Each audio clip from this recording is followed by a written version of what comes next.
everyone, Suzi here, and today we're playing a Watcher of Realms. For today's video, we've got to talk this lucky pick banner. Who should you pair with Nerissa, particularly if you are an early or mid-game player? What do the new players do?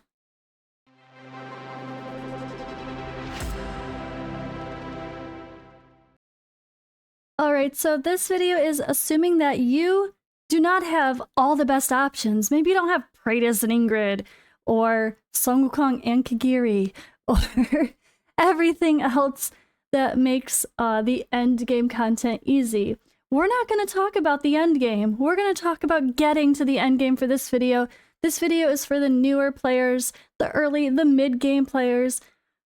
We got to get there first, and let's suggest heroes to use to pair with this Nerissa banner that are going to make that journey easier and still have value at the very end as well. But super quick before we get into it, we have a top-up event going on now through Smile One. So if you are going to top up, please do use my links in the description or the pinned comment. And it really does help support the channel. This is a cumulative top-up rebate event, so it means depending on how much you spend during the time period from June 12th to June 22nd, you can get extra bonuses to go along with it, plus everything above the tier. Like if you spend this much, you'll get this, plus this, you know? So it's really nice to be able to stock up and get more bang for your buck when you are planning to spend anyway, because you guys know anniversary is coming. So keep an eye out in the shop for those great deals, and it's always a good time to top up with Smile One when there is a special event going on. Any of the heroes I mentioned here, starting off with Elowen, are going to be great choices. You can't go wrong having any of them on your account, and some of these come back into play a little later. So Elowen is a queen bee. She is the support extraordinaire. She has Dispel, she heals, she rage boosts, and she has her little minion that's like having a second healer that you could place somewhere else on the board. She's amazing for progression, and she's amazing for end game content. She is a must-have on any account. Alright, Hatsa here. So she is a top DPS in the game still. 600 days later, she absolutely still is. She brings a very unique, strong ultimate with her amazing burst damage, quick to get to her ultimate, quick to place her because she's cheap cost, and she can be used as a key hero to make progressing in Gear Raid 3 and Gear Dungeon 2 so much easier. She's amazing in Arena, Guild War, and of course you can use her in campaigns wherever you want. She is awesome and definitely someone you want on your roster. Next up, we have Nerissa here. She is a newer hero that's been added, but a new must-have for sure.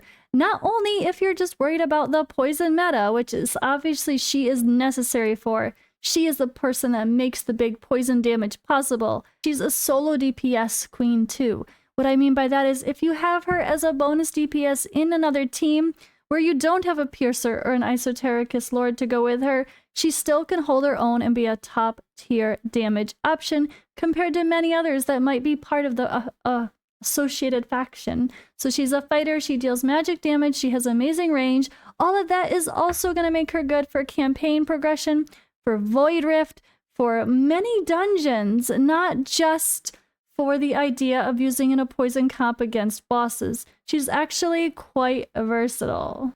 Silas is a beast as well. He is a piercer and does amazing damage. He makes Gear Raid 3 so much easier, but you can definitely use him for more than that. He certainly is still in top boss comps regarding any place where piercers can shine, like a basic Drake's Chasm.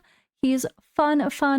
Maybe not Abyss 1, but let's just get there first. Either way, he's still top options for many content, including PvP.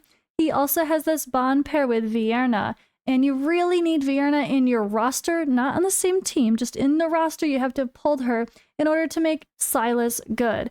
So keep that in mind if you do have Silas and he doesn't feel as good as he should. If you don't have Vierna, you're missing a lot of damage. With that in mind, Vierna is my next mention because she is the bond pair with Silas. She's a fantastic AoE mage. She can go into any spot you need an AoE mage. She has this execute skill that just boom takes out whoever's left. And cultists are really rising to power with a lot of amazing crowd control heroes, amazing support heroes that go along to make them better. And she is a great main DPS choice for those comps. She can be used everywhere, again, that you need an AoE mage, whether that be the gear raid, gear dungeons, void rift, whatever. Absolutely awesome. As we're talking about mages here, let's mention Boreas. Boreas is extremely versatile. Getting Boreas on an account, especially early on, as a main progression hero would be huge. He brings a great range. He attacks so well. This massive damage. For having such utility, his damage is very good. He brings freeze. He brings anti-heal as well. And that is super necessary in a lot of content. The freeze is going to help a lot to synergize with so many other heroes that have come out. And you could see here the range for that's pretty amazing. And he can absolutely hang in the very end game as well, coming back to play for the hardest stages of Gear Raid 1. So if you pull him early on, you won't regret building him up in the end.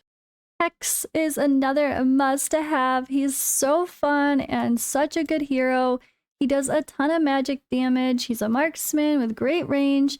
And he also has a bond pair with Twyla that is worth mentioning.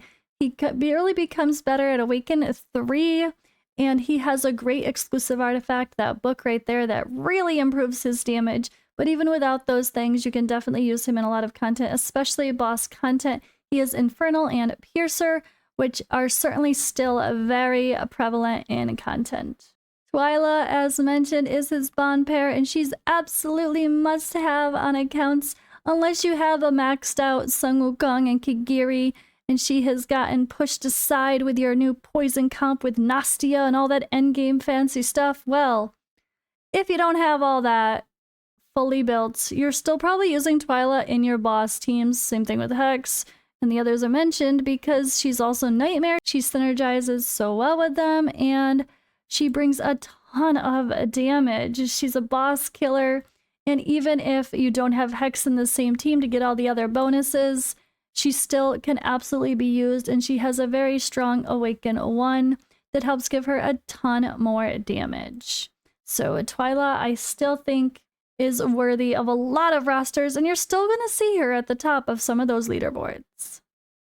Now, Artemis is a healer and a DPS, but his big thing here is the anti-healing.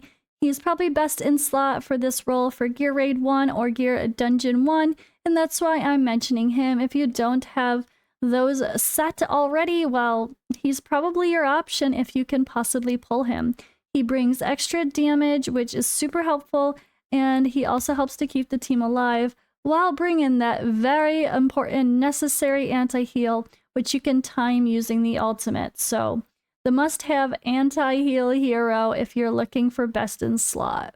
Now, cultists have really risen to power in a lot of content, early through mid-game to end-game content, and Beelzebub is certainly a reason for that. He is a great hero, bringing a ton of protection, damage reduction. He slows.